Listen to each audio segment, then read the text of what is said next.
We are meant by Christ to embody transcendence for the rest of the world. And my friends, when we do that, we inspire. People see us and they say, I like that. I like that. I want some of that.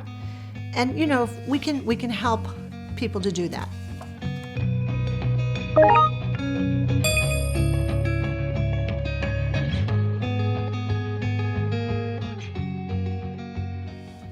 Each of us has, say, an eternal self. This is what we believe in many traditions of religion, not just Christianity, but more widely as well. Each of us has an eternal being. We believe that when we finish our time here, we go on. People have different beliefs about that, but that is the one kernel, that this isn't everything. This is the start of an eternal life. Now, on earth, you have an external life where you have who you are, what you look like, your family, your country, your external identifiers. And then you have the eternal self. The eternal self for you is the place where you go out from into the world and come back to from the world. It's the place where you can reflect on how you feel about what's going on in the world, how you feel about what's going on in your life and your family and your choices.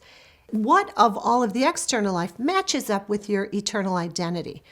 Oh my goodness, this is very important for us to have, you could call it a prayer life, simply a prayer life.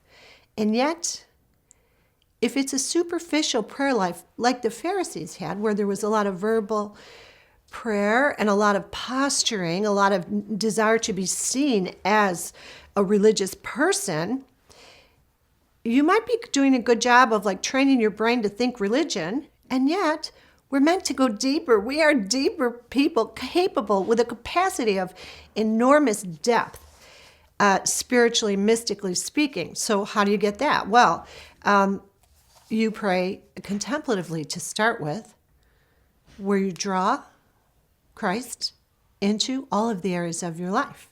And then you get this sense. And if you do that as a discipline, then your mystical sense becomes alert. You know who you are mystically, spiritually. Now you have something. Now you're not going to join any clubs and let them determine for you who you are. You'll be very uniquely attached to the something more, whom we believe is God, and you'll be confident about yourself and your choices and what's okay for you and what you don't like. Here's what you give up. Now, if you're going to pray deeply instead of superficially, here's what you'll have to let go of.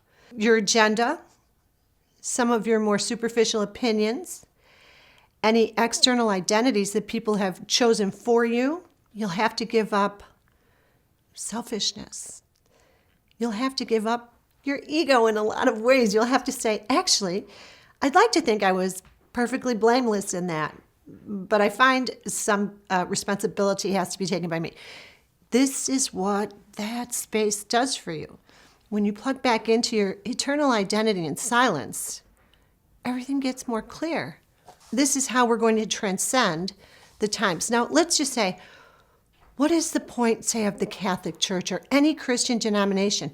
We are meant by Christ to embody transcendence for the rest of the world. And my friends, when we do that, we inspire. People see us and they say, I like that. I like that. I want some of that. And, we can help people to do that.